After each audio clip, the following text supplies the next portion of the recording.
წარმოიდგინეთ ქვეყანა, სადაც სიტყვა წესრიგი თავიდან დაპირება ჟღერს, ხოლო რამდენიმე წლის შემდეგ მუქარად. ქვეყანა, სადაც დროებითი უსაფრთხოების ზომები ცხოვრების წესად იქცევა და სადაც 10 წლეულების შემდეგ უცნაური ნოსტალგია ჩნდება. ადამიანები ამბობენ, თითქოს დიქტატურის დროს უკეთესი იყო. დღეს ეს ფილიპინებისა და ფერდინანდ მარკოსის ამბავია. ამბავი იმის შესახებ, თუ როგორ გარდაიქმნება პროგრესული დემოკრატია, ავტოკრატია და რატომ უწოდებს საზოგადოების ნაწილი ამ პერიოდს ოქროს ხანას. ფილიპინები რეგიონისთვის იშვიათი წარმატება იყო. ეკონომიკა იზრდებოდა, პრესა თავს უფრო თავისუფლად გრძნობდა ვიდრე სამხრეთ-აღმოსავლეთ აზიის მეზობელ ქვეყნებში. პარლამენტში პარტიები ერთმანეთს ეჯიბრებოდნენ. დამკვირვებლებს არ დაუფიქსირებიათ ტოტალური ტერორი ან მასობრივი პოლიტიკური პატიმრები. და სწორედ ამ ფონზე 1965 წელს პრეზიდენტი ხდება ფერდინანდ მარკოსი, იურისტი, მეორე მსოფლიო ომის ვეტერანი, ჭკვიანი და წინდახედული პოლიტიკოსის რეპუტაციის მქონე ადამიანი. ის არ ჩნდება როგორც სახელმძღვანელოდან გადმოსული ბოროტმოქმედი. ის მოდის როგორც ლიდერი, რომლის რწმენაც სურთ. მაგრამ დიქტატურის ისტორიაში თითქმის ყოველთვის ასეა. გარდატეხა ერთ დღეში არ ხდება. ეს არის ნაბიჯების სერიის შედეგი, რომელთაგან თითოეული შეიძლება აიხსნას იმით, რომ მძიმე დროა, საფრთხეები რეალურია, უნდა მოვითმინოთ. 1960-იანი წლების ბოლოსთვის ქვეყანაში პრობლემები გროვდება. პოლიტიკური წინააღმდეგობები, ხელისუფლებაში კორუფცია, ეკონომიკური სირთულეები. ამავე დროს მარკოს უჩნდება პირადი დილემა, კონსტიტუციური აკრძალვა, რომელიც პრეზიდენტად 2-ზე მეტ ხანს დარჩენას არ აძლევს უფლებას. ეს ნიშნავს, რომ პერსპექტივაში წასვლაა და ამ დროს პოლიტიკურ სცენაზე უკვე იზრდება მისი კონკურენტი, ბენინიო აკინო. და სწორედ აქ ამოქმედდება ძალაუფლების მიერ ამოცნობადი ლოგიკა. თუ დარწმუნებული ხარ, რომ შემდეგი ნაბიჯი კონტროლის დაკარგვაა, მაშინ ნებისმიერი კრიზისი შესაძლებლობად იქცევა. მარკოსი იწყებს საუბარს კონსტიტუციის შეცვლის აუცილებლობაზე, რადგან ის თითქოს ქვეყნის თანამედროვე საჭიროებებს აღარ შეესაბამება. ფორმალურად ეს შეიძლება რაციონალურად ჟღერდეს, მაგრამ ფაქტობრივად იქმნება ფანჯარა ძველი კონსტიტუციის გაუქმებასა და ახალი კონსტიტუციის მიღებას შორის. მას აძლევენ შესაძლებლობას შეინარჩუნოს უფლებამოსილებები და მთავრობას უხელმძღვანელოს. ასეთ მობს დემოკრატია აპოზიციებს, არა აუცილებლად გადატრიალების გზით, არამედ ხანდახან ფრთხილი იურიდიული კონსტრუქციის მეშვეობით, სადაც თითოეული რგოლი თითქოს კანონიერად გამოიყურება. შემდეგ ხელისუფლებას სჭირდება ემოციური ბერკეტი. 1970-იანი წლების დასაწყისში მთელ მსოფლიოში იგრძნობა ცივი ომის დაძაბულობა. ფილიპინებში ძლიერდება საპროტესტო მოძრაობები და მარკოსი ამას კომუნისტური შეთქმულების მტკიცებულებად ასაღებს. შემდეგ კი ხდება ეპიზოდი, რომელიც მოგვიანებით თითქმის კინემატოგრაფიულად გამოიყურება. თავდაცვის ministris ხუან პონსე ენრილეს ცარიელ მერსედეს-ბენცში ჩარცხრილავენ. ეს მემარცხენე ამბოხების თავდასხმად არის წარმოდგენილი. ქვეყანას ეძლევა სურათი, ხედავთ, ისინი უკვე ხელმძღვანელობას ესვრიან. მოგვიანებით თავად ენრილემ აღიარა, თავდასხმა დადგმული იყო. და ეს მნიშვნელოვანი დეტალია. არა როგორც სკანდალი, არამედ როგორც პრინციპი საგანგებო ზომებისთვის საჭიროა მიზეზი და ხანდახან მას ქმნიან. 1972 წლის 21 სექტემბერს მარკოსი აცხადებს სამხედრო მდგომარეობას. ფორმალურად ახალი სახალხო არმიის წინააღმდეგ რესურსების მობილიზების მიზნით. ეს იყო მაოისტური დაჯგუფება, რომელიც შეფასებებით შედარებით მცირე და ცუდად შეერაღებული იყო. თუმცა რეჟიმის ლოგიკა ძალაუფლების გაფართოებაში მდგომარეობს. მეორე დღეს იწყება ის, რაზეც მოგვიანებით 10 წლეულების განმავლობაში იფიქრებენ. მასობრივი დაპატიმრება ხშირად უსაფუძვლოდ იჭერენ არა მხოლოდ რადიკალებს, არამედ ოპოზიციონერ პოლიტიკოსებს, პროფესორებს, ჟურნალისტებს, მათ შორის ბენინიო აკინოს.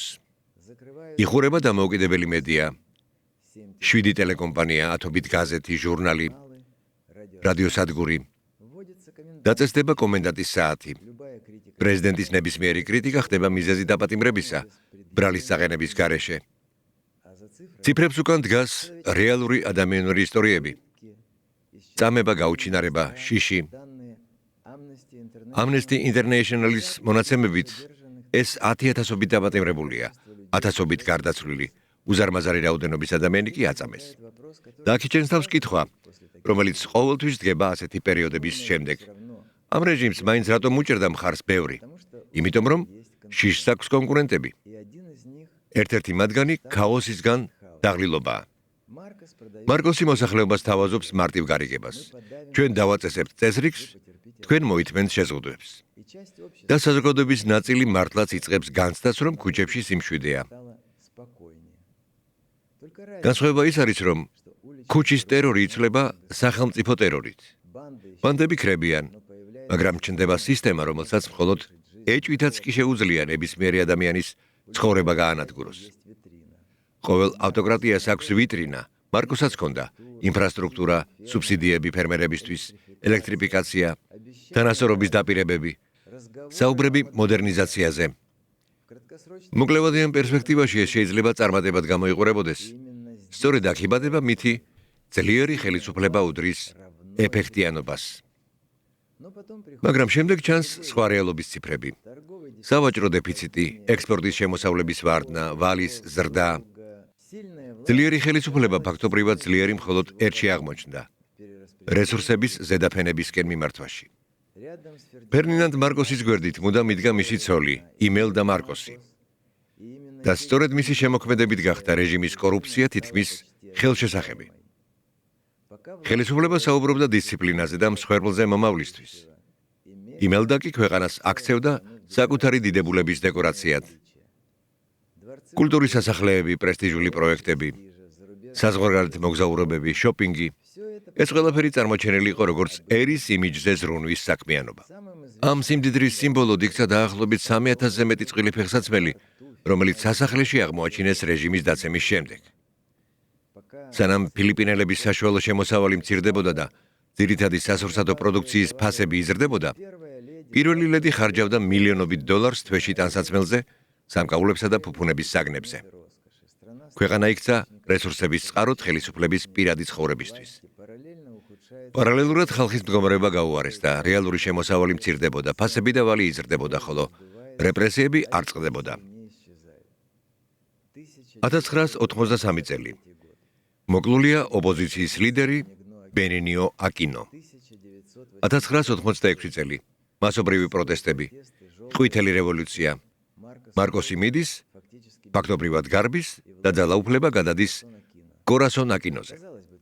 თითქოს ყველაფერი დასრულდა, მაგრამ ისტორია აქ არ მთავრდება. ყველაზე საშიში მომენტი იწყება მოგვიანებით, როცა დრო გადის და ტრაგედია იწყებს გარდაქმნას დისკუსიად იმაზე, როგორ იყო ყველაფერი სინამდვილეში. 2016 წელს მარკოსის ფერფლი გადაასვენეს. 2022 წელს პრეზიდენტი ხდება მისი ვაჟი, ფერდინანდ მარკოსი უმცროსი, ბონგ-ბონგი. და ის ღიად აღწერს თავის მამას როგორც მაგალითს, ხოლო სამხედრო მდგომარეობას როგორც აუცილებელ ზომას ქვეყნის გადარჩენისთვის. ეს არის ისტორიული რევიზიონიზმი. არა მხოლოდ განსხვავებული თვალსაზრისი, არამედ სისტემური მცდელობა, გარდაქმნას ძალადობა, აუცილებლობად, უზურპაცია მზრუნველობად, კორუფცია შეცდომებად, მაგრამ წესრიგის შენარჩუნების ფასად დაშვებულს. და აქაა მთავარი დასკვნა ამ ისტორიიდან. დიქტატურა არ ცოცხლობს მხოლოდ ძალით, ის ცოცხლობს გადამუშავებული მეხსიერებით და შიშით, რომელსაც სტაბილურობა უწოდეს. ფერდინანდ მარკოსი ითვლება მე-20 საუკუნის ყველაზე კორუმპირებულ ლიდერად. სხვადასხვა შეფასებით, ფერდინანდ მარკოსმა და მისმა გარემოცვამ ქვეყნიდან 5-დან 10-მდე მილიარდი დოლარი გაიტანეს. ეს შეფასება მიიღო საერთაშორისო საზოგადოებამ და შევიდა გინესის რეკორდების წიგნში. ფერდინანდი და იმელდა მარკოსები ოფიციალურად აღიარეს მთავრობის უდიდესი ძარცვის კატეგორიაში რეკორდსმენებად. თუმცა, ზუსტი თანხის დადგენა შეუძლებელია. ფულს მალავდნენ პირად ფონდებში, ოფშორულ კომპანიებში და ნდობით აღჭურვილ პირებთან. ქვეყანაში, სადაც მასობრივი სიღარიბეა, ეს არ იყო აბსტრაქტული ციფრები, არამედ საავადმყოფოები, სკოლები და ინფრასტრუქტურა, რომელიც არასდროს ჩანდა. სწორედ ამიტომ გახდა კორუფცია მარკოსის რეჟიმის საფუძველი. 3000 წყვილი ფეხსაცმელი, ათასობით დახოცილი ადამიანი, მილიარდობით მოპარული დოლარი და კითხვა, რომელსაც ფილიპინელები და მთელი მსოფლიო კიდევ დიდი ხნის განმავლობაში დაუსვამენ საკუთარ თავს. როგორ გახდა ეს შესაძლებელი? და როგორ მოვახერხოთ, რომ ეს აღარ განმეორდეს? რატომ მოგასმენინეთ ეს ისტორია? ის საერთოდ არ არის მარკოსზე, ის არის სისტემაზე, რომელსაც პუტინი მესამე გზას უწოდებს. დემოკრატიის ალტერნატივად და ყოფილი საბჭოთა კავშირის რესპუბლიკებიდან შემდგარ სატელიტებთან ერთად ამაში არწმუნებს ამ ქვეყნების ხალხს. მან უკრაინა შემთხვევით არ შეარჩია დასაპყრობად. ჩვენ ევროკავშირთან ყველაზე ახლოს ვიყავით მიუხედავად ნაბუს განადგურების მცდელობისა. პუტინს ამ ჩვენზე თავმოხვეულ ომში რამდენიმე მიზანი აქვს, რომლებიც თავისი შედეგებით საშინელია უბრალო ადამიანებისთვის. პირველ რიგში იმისთვის, რომ სხვა რესპუბლიკებმა არ გაბედონ წინააღმდეგობა. მეორე კი იმისთვის, რომ გაგრძელდეს რუსეთში აყვავებული კორუფციის ექსპორტი ამ რესპუბლიკებში, სადაც კორუფციას უკვე თავისი მიღწევებიც აქვს. თუმცა, უკრაინის გამარჯვების შემდეგ მათ გაუჩნდებოდა შანსი და რუსეთი თუ მხოლოდ ევროკავშირი და შეერთებული შტატები შეასრულებენ თავიანთ დაპირებებს და გამარჯვების შემდეგ შეწყვეტენ ჩვენი ბიუჯეტების ძარცვას. აღარ დაგვტვირთავენ საკუთარი იარაღით, არამედ აიღებენ კონტროლს უკრაინაში ისეთი დემოკრატიული წესრიგის დამკვიდრებაზე, რომელიც გამორიცხავს კორუფციის, სიღარიბისა და თვითნებობის აღორძინებას. დიდება ასეთ უკრაინას. ახალი მარკოსების, იანუკოვიჩებისა და კუჩმების გარეშე.